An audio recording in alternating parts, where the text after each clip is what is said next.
Psaume 118, strophe 5.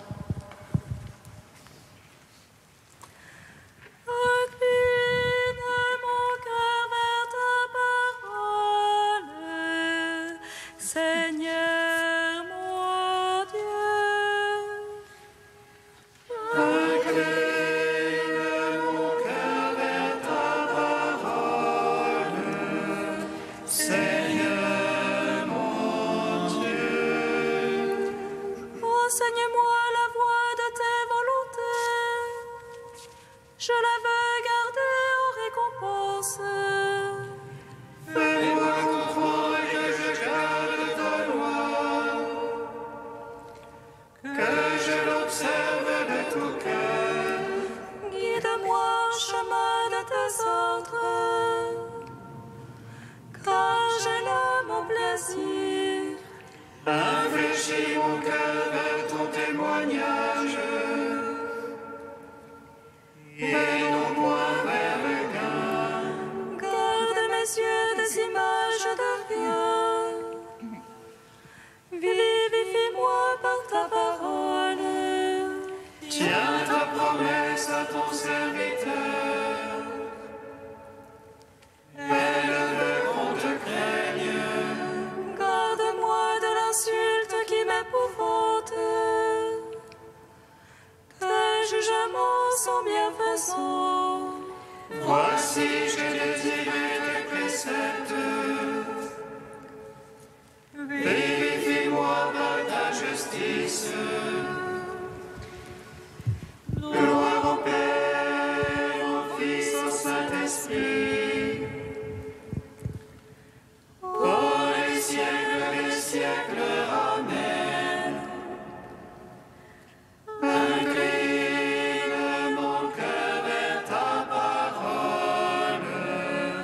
Seigneur mon Dieu. Psaume 51. Il est vaincu, le prince de ce monde. Gloire au Christ vainqueur qui nous a sauvés. Il est vaincu, le prince de ce monde. Gloire au Christ vainqueur qui nous a sauvés. Pourquoi te prévaloir du mal, héros d'infamie? Tout le jour ruminer le crime, artisan d'imposture. Tu aimes le mal que le bien, le mensonge que la justice. Tu aimes toute parole qui dévore, langue d'imposture. C'est pourquoi Dieu t'écrasera, te détruira jusqu'à la fin. T'extirpera de la terre des vivants, t'arrachera de la tente. Ils verront les justes y craindront, et se diront de lui. Le voilà l'homme qui n'a pas mis en Dieu sa forteresse. Mais se fiait au nombre de ses biens, se faisait fort de son crime. Et moi, comme un olivier verdoyant dans la maison de Dieu, je compte sur l'amour du Seigneur, toujours et à jamais. Je veux te rendre grâce à jamais, car tu as agi. Et j'espère ton nom, car il est bon devant ceux qui t'aiment. Rends gloire au Père Tout-Puissant, à son Fils Jésus-Christ le Seigneur, à l'Esprit qui habite en nos cœurs, pour les siècles des siècles. Amen. Il est vaincu, le prince de ce monde, gloire au Christ vainqueur qui nous a sauvés. Psaume 52. L'insensé a dit dans son cœur, non plus de Dieu. Ils sont faux, corrompus, abominables, non plus d'honnête homme. Des cieux, Dieu se penche vers les fils d'Adam. Pour voir s'il en est un de sensé, un qui cherche Dieu. Tous ils ont dévié, ensemble pervertis. Non, il n'est plus d'honnête homme, non plus un seul. Ne savent-ils ceux qui font le mal? Ils mangent mon peuple. Voilà le pain qu'il mange. Il n'invoque pas Dieu. Alors ils seront frappés d'effroi, sans cause d'effroi. Car Dieu disperse les ossements de l'apostat. On les bafoue car Dieu les rejette. Qui donnera de Sion le salut d'Israël? C'est le Seigneur Sabaoth. Lorsque Dieu ramènera son peuple, allégresse à Jacob et joie pour Israël. Gloire au Père, au Fils, au Saint-Esprit, pour les siècles des siècles. Amen. Il est vaincu, le prince de ce monde, gloire au Christ vainqueur qui nous a sauvés. Cantique d'Osée, page 324. Accusez Jérusalem, votre mère, car elle n'est plus ma femme. je ne suis plus son mari. Qu'elle éloigne de moi son péché, sinon je ferai d'elle un désert. Je la réduirai en terre aride. Avec des épines, je fermerai son chemin. Sa route, je l'obstruerai. Elle ne trouvera plus ses sentiers. Elle poursuivra ses amants sans pouvoir les atteindre. Les cherchera sans les trouver. Alors elle dira, je veux revenir au Seigneur. J'étais plus heureuse autrefois. C'est pourquoi je vais la séduire, la conduire au désert. Et là je parlerai à son cœur. Elle répondra comme au jour de sa jeunesse, lorsqu'elle monta du pays d'Égypte. Ce jour-là, elle m'appellera mon mari. Je ferai pour elle un pacte avec les bêtes des champs, les oiseaux du ciel et les reptiles de la terre. L'arc, l'épée et la guerre, je les briserai dans le pays. Elle y reposera en sûreté.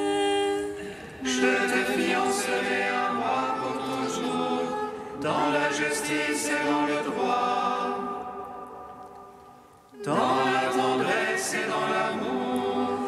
J'aimerai mon aimé, à pas un peuple, je dirai tu es mon peuple.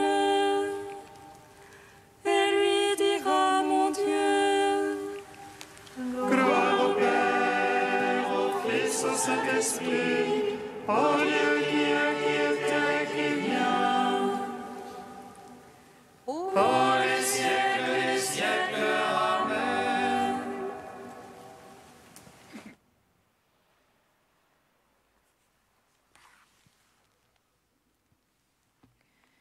Du Père Kilici, dominicain, le temps du désert. La fin. Dieu qui avait magnifiquement nourri Adam, le nourrit à nouveau au désert. Il lui donne la manne tombée du ciel et des cailles. Mais même cette nourriture providentielle lasse à la longue, car l'homme ne sera jamais content tant qu'il n'aura pas trouvé une nourriture qui comble sa faim, la faim du ventre, mais aussi la faim du cœur. Il fallait que le peuple fît cette expérience pour désirer ce que Dieu se réservait de lui donner un jour. Vos pères dans le désert ont mangé la manne et ils sont morts. Je suis le pain descendu du ciel. Qui mangera ce pain vivra à jamais. Et le pain que je donnerai, c'est ma chair pour la vie du monde. Des fruits du paradis à la chair du Fils de l'homme, en passant par la manne du désert, le Créateur suscite la faim de l'homme, non pour la tromper, mais pour la satisfaire. Et le Sauveur vient en personne faire l'expérience de la faim au désert, pour ensuite, en multipliant le pain, manifester la sollicitude de Dieu, pour enfin convier tous les hommes, du moins ceux qui ont faim, car certains s'excusent, ils ne viendront pas, au banquet qui doit marquer la fin de l'histoire, les noces du Fils, quand l'humanité sera enfin épousée dans la gloire de Dieu.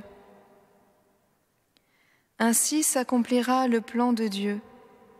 Tous seront réunis autour de la table. Alors retentira la béatitude. Heureux les invités au festin des noces de l'agneau. Et l'ange me dit, ces paroles vraies sont de Dieu.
Tu es proche, Seigneur, par ta parole, sauve-moi.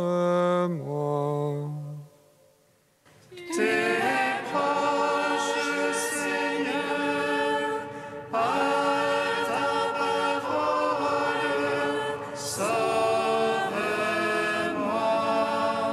Si ce juste est fils de Dieu, Dieu l'assistera et le délivrera de ses adversaires. Tu es proche, Seigneur, par ta parole, sauve-moi.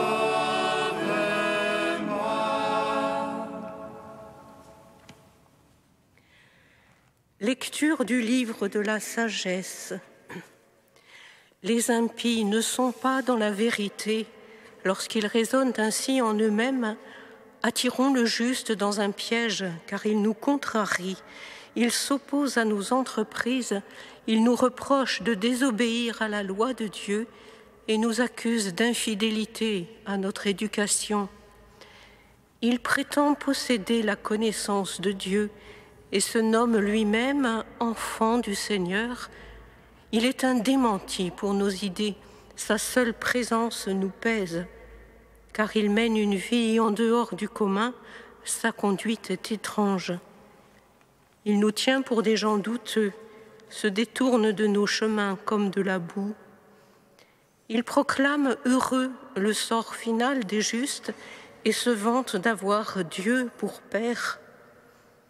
Voyons si ces paroles sont vraies, regardons comment il s'en sortira.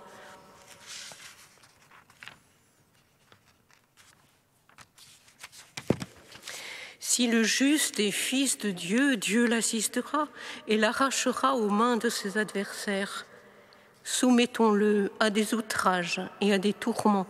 Nous saurons ce que vaut sa douceur, nous éprouverons sa patience.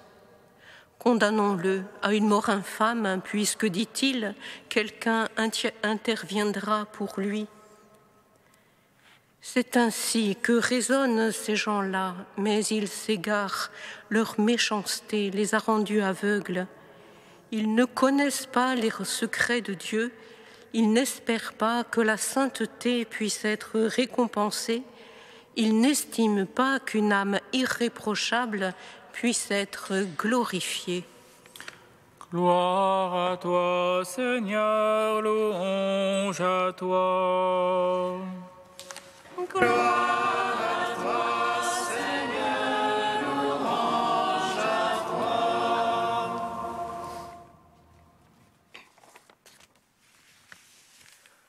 À mesure que nous approchons de Pâques, la liturgie nous prépare à vivre avec le Christ le réalisme de sa passion, de sa mort et de sa résurrection. Aujourd'hui, à travers cette page étonnante du Premier Testament, au livre de la sagesse, voici le dramatique vis-à-vis des impies contre le juste. Nous y lisons une bouleversante prophétie de la passion de Jésus. Attirons le juste dans un piège, car il nous contrarie. Il nous reproche de désobéir à la loi de Dieu. Sa seule présence nous pèse.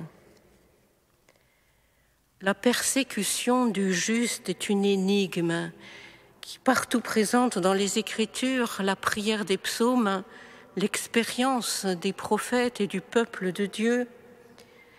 Elle questionne ici la sagesse des sages.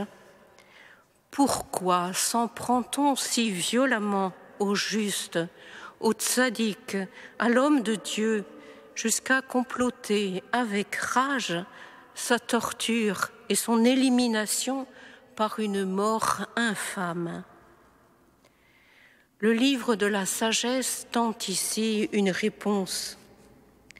Les impies n'ont ni espérance en Dieu, ni foi en l'immortalité de l'âme.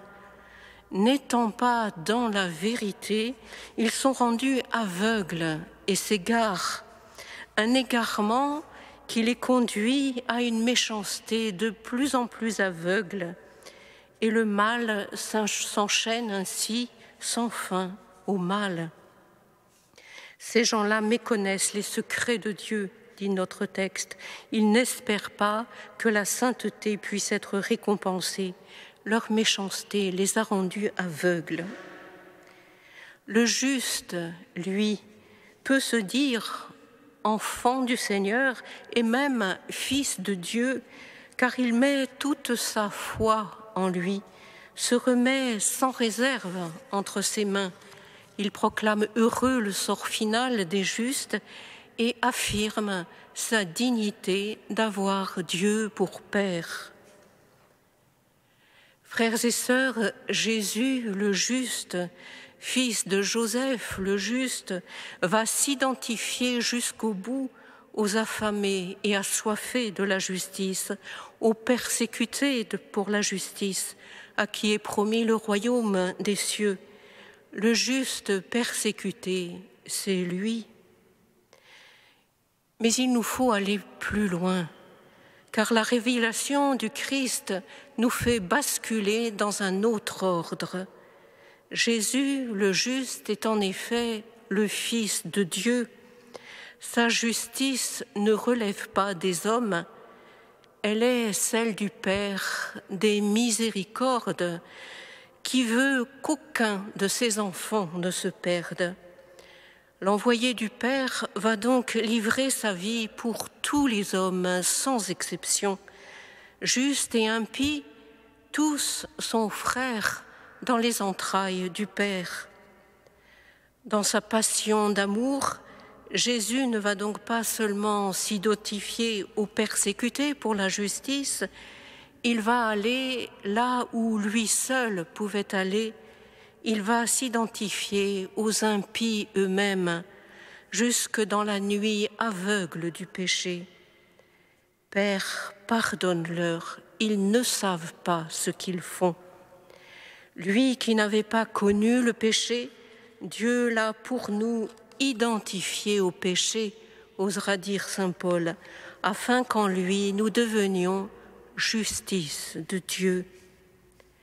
Par sa passion volontaire, Jésus va plonger dans la faille qui oppose à nos yeux les impies et les justes, car il n'y a que des pécheurs. Dieu seul est juste, c'est-à-dire infinie miséricorde. Nous étions tous frères dans l'impiété. Par la croix de Jésus, frères et sœurs, nous devenons tous frères dans sa sainteté.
Nous te prions, Seigneur, ami des hommes.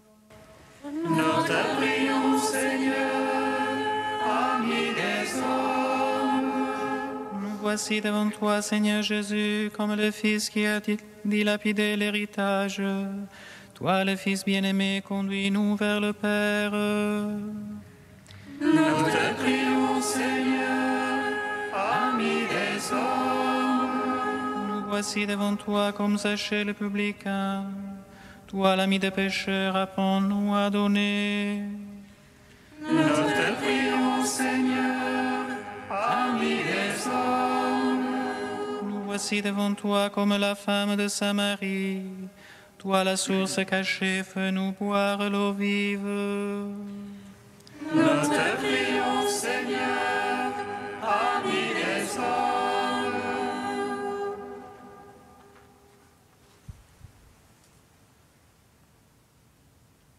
Ô Dieu saint, ô Dieu fort, ô Dieu immortel, aie pitié de nous.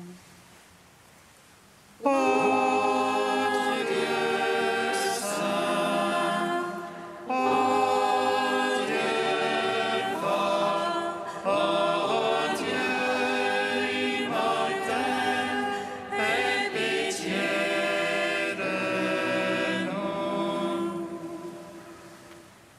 Ô Dieu saint, ô Dieu fort, ô Dieu immortel, aie pitié de nous. Gloire au Père et au Fils et au Saint-Esprit, maintenant et toujours et dans les siècles des siècles. Amen.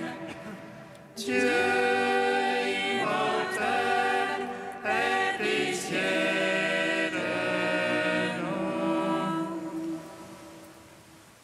Ô Dieu saint, ô Dieu fort, ô Dieu immortel, aie pitié de nous. Comme nous l'avons appris du Sauveur et selon son commandement, nous osons dire: Notre Père qui es aux cieux, que ton nom soit sanctifié, que ton règne vienne, que ta volonté soit faite sur la terre comme au ciel. Donne-nous aujourd'hui notre pain de ce jour. Pardonne-nous nos offenses, comme nous pardonnons aussi à ceux qui nous ont offensés. Et ne nous soumets pas à la tentation, mais délivre-nous du mal. Amen. Tu as préparé, Seigneur, pour nous qui sommes fidèles, les secours dont nous avons besoin. Donne-nous d'accueillir avec joie notre relèvement et d'en témoigner par la fidélité de notre vie. Par Jésus-Christ, ton Fils, notre Seigneur et notre Dieu, qui règne avec toi et le Saint-Esprit, maintenant et pour les siècles des siècles. Amen. Bénissons le Seigneur.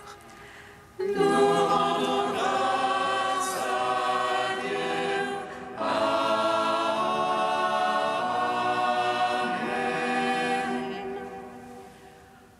L'ange annonça à Marie qu'elle serait la mère du Sauveur. Et elle conçut de l'Esprit Saint. Réjouis-toi, Marie,